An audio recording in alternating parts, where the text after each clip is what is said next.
ముఖ్యంగా ఇక్కడ అంబేద్కర్ ప్రజా సంఘం ఏర్పాటు చేయాలనే ఉద్దేశంతో ఇక్కడికి వచ్చి ఉన్నాం కాబట్టి ఆ అంబేద్కర్ సంఘం కమిటీ వేయడం జరిగింది. ఆ కమిటీ సభ్యులను ఇప్పుడు మన వికారాబాద్ జిల్లా అంబేద్కర్ ప్రజా సంఘం అధ్యక్షులైనటువంటి సురేందర్ సార్ గారు తెలియజేస్తారు. మిత్రులందరూ కూడా జై భీమ్. భారత రాజ్యాంగాన్ని అనుసరించి డాక్టర్ బాబాసాహెబ్ అంబేద్కర్ చెప్పినటువంటి విషయాలన్నింటినో ఇక్కడ ఉన్నటువంటి అంబేద్కర్ ప్రజా సంఘం మిత్రులందరితో ఇప్పటి వరకు పంచుకోవడం జరిగింది. వాళ్ళందరితో చర్చించిన తర్వాత భారతదేశానికి స్వాతంత్రం వచ్చి 75 సంవత్సరాలు అయినప్పటికీ కూడా ఇప్పటి వరకు ఇక్కడ ఎన్నో అనివార్య కార్యక్రమాలు కూడా జరుగుతూ ఉన్నాయి. వీటన్నింటిని కూడా ఎదుర్కోవాలి, వీటన్నింటిని కూడా పరిష్కరించుకోవాలి. వీటన్నింటికి ఎదురుది మన సమస్యను మనమే పరిష్కరించుకోవడం, సమసమాజ స్థాపన చేయడం, అదేవిధంగా మనకు కూడా ఒక గొప్పనైనటువంటి స్థానాన్ని సంపాదించుకోవడం, అన్ని రంగాల్లో అభివృద్ధి చెందడం, ఆర్థిక, రాజకీయ, సామాజిక అన్ని రంగాల్లో అభివృద్ధి చెందాలంటే అంబేద్కర్ యొక్క బాటనే సరి అయినటువంటిది.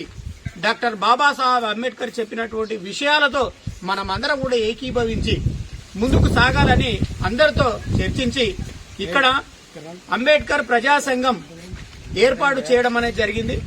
ఇక్కడ ఈ గ్రామానికి అంబేద్కర్ ప్రజా సంఘం అధ్యక్షులుగా జోగు మైపాల్ గారిని, ప్రధాన కార్యదర్శిగా మేతరి సోలమన్ గారిని, ఉపాధ్యక్షులుగా జోగు రేవంత్ గారిని, అదేవిధంగా కోశాధికారిగా పాషాపురం రవి గారిని, కార్యదర్శిగా కావలి బాలరాజు గారిని, క్రీడా కార్యదర్శిగా ఊసుగంటి శ్యామ్ గారిని, అదేవిధంగా సహాయ కార్యదర్శులు, తర్వాత సభ్యులను, అదేవిధంగా ప్రత్యేకంగా ఈ సంఘానికి సలహాదారుగా మేతరి మోజెస్ గారిని, కావలి పాండు గారిని ఇక్కడ వాళ్లకు వారు మాత్రమే వీలైతే సరి అయినటువంటి వాళ్ళు ఈ సంఘాన్ని సరి అయినటువంటి దారిలో పెట్టి అందరినీ ఒక ఏకతాటి మీదకి తీసుకొచ్చేసేసి మనమంతా కూడా సమానమే, మనకంటూ కూడా భారత రాజ్యాంగం ఇచ్చినటువంటి హక్కులను మనము సాధించుకోవడమే సరి అయినటువంటి మార్గం.